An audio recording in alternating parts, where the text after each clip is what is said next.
Kantor Imigrasi Kelas 2 Non-TPI Agam mengadakan rapat tim pengawasan orang asing atau Timpora tingkat Kabupaten Pasaman Barat, Kamis 9 September di Aula Hotel Guci. Timpora bertujuan membatasi masuknya orang asing ke wilayah Indonesia di masa pandemi COVID-19. Rapat dihadiri langsung oleh Bupati Pasaman Barat Hamsuwardi dan dibuka secara resmi oleh Asisten 1 Bidang Pemerintahan dan Kesras Setia Bakti. Namun demikian, secara simbolis Bapak Bupati Pasaman Barat tadi kan sudah hadir bersama kita.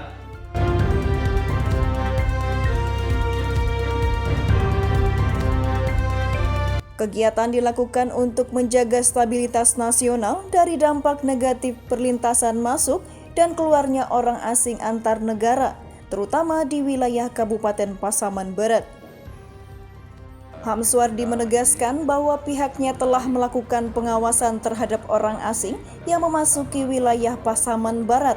Diperlukan sinergi dan perhatian camat, wali nagari, jorong, dan semua unsur dalam mengatasi perlintasan orang asing yang masuk dan keluar di wilayah Pasaman Barat. Ini yang harus kita awasi. Itu mungkin ya. Ini untuk keterbukaan investor datang atau investasi di Pasaman Barat, kiat dari Pemkab mungkin Pak mempermudah atau gimana Pak? Kita mempermudah investor datang di Pasaman Barat. Tentunya kita teliti dulu orangnya Pak ya, gimana di sana bersama-sama kita atau bagaimana kita.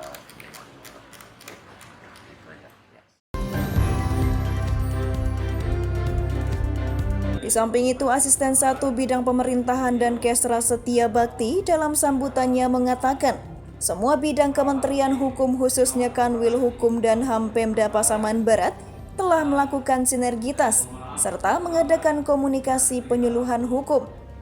Hal tersebut merupakan komitmen pemerintah daerah Pasaman Barat dalam mendukung pengawasan perilaku serta arus orang asing yang memasuki perbatasan. Sinergitas dan penghargaan dari pemerintah daerah kepada Kementerian Hukum dan HAM dalam hal ini dari Provinsi Sumatera Barat. Kemudian tentang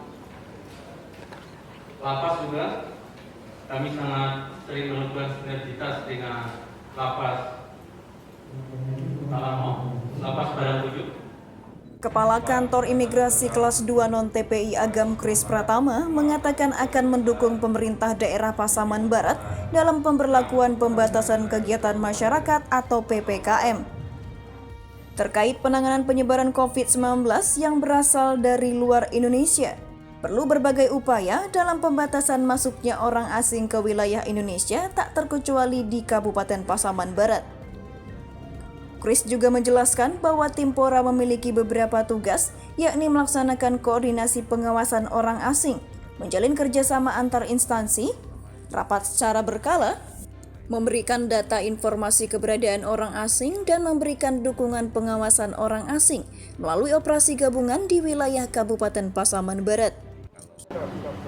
Terkait pengawasan khususnya di Pasaman Barat, ya kami kan kegunaan dari rapat Timpora ini jadi saling sama-sama, jadi bisa bertukar informasi, bisa dalam arti mengetahui keberadaan orang asing. Kalau memang dengan rapat-rapat ini kita laksanakan, jadi paling tidak karena di sini kami kan wilayahnya termasuk di Pasaman Barat, cuman posisi tidak berada di Pasaman Barat. Jadi dengan adanya rapat Timpora ini kan memudahkan kita untuk komunikasi. Pak, sejauh ini Pak, orang asing yang ada di Pasaman Barat ini Pak, yang 6 orang Bapak sebutkan tadi, itu ke sini Pak sebagai wisatawan atau sebagai pekerja atau gimana Pak? Dia sebagai pekerja. Oh, pekerja Pak ya. Berarti dia ke sini sebagai pekerja, apanya paspornya sebagai pekerja Pak ya? Iya, izin tinggalnya ya. Jadi izin tinggal dan izin kerja. Jadi kalau memang dia pekerja terkait dengan izin tinggalnya pasti sudah sesuai dengan itu. Karena kalau untuk di masa pandemi ini untuk wisata tidak ada.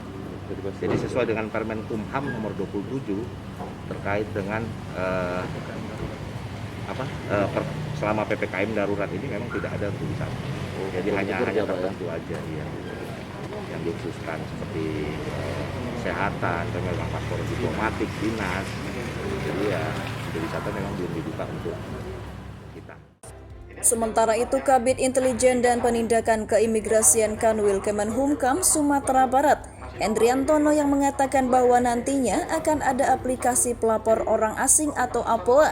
Aplikasi tersebut dapat diunduh di Play Store yang terdapat pada ponsel masing-masing. Hendriantono menambahkan aplikasi tersebut nantinya dapat mengetahui data mengenai keberadaan orang asing di wilayah Indonesia, mengetahui lokasi penginapan atau bekerja di suatu perusahaan, serta dapat digunakan oleh petugas imigrasi untuk melakukan pengawasan. Yang kedua, setelah diunduh, aplikasi akan terinstall pada device. Itu terinstall ya Pak, sudah dibuat, sudah terekam. Kemudian yang ketiga, aplikasi dapat langsung digunakan. Jadi ya seperti kita kalau nanti mau Facebook atau mau apa itu kan bisa sudah di ini, jadi tinggal dipencet gampang, cepat, jadi nggak mendaftar-daftar lagi. Dari Kecamatan Pasaman, reporter Diskominfo Pasbar melaporkan.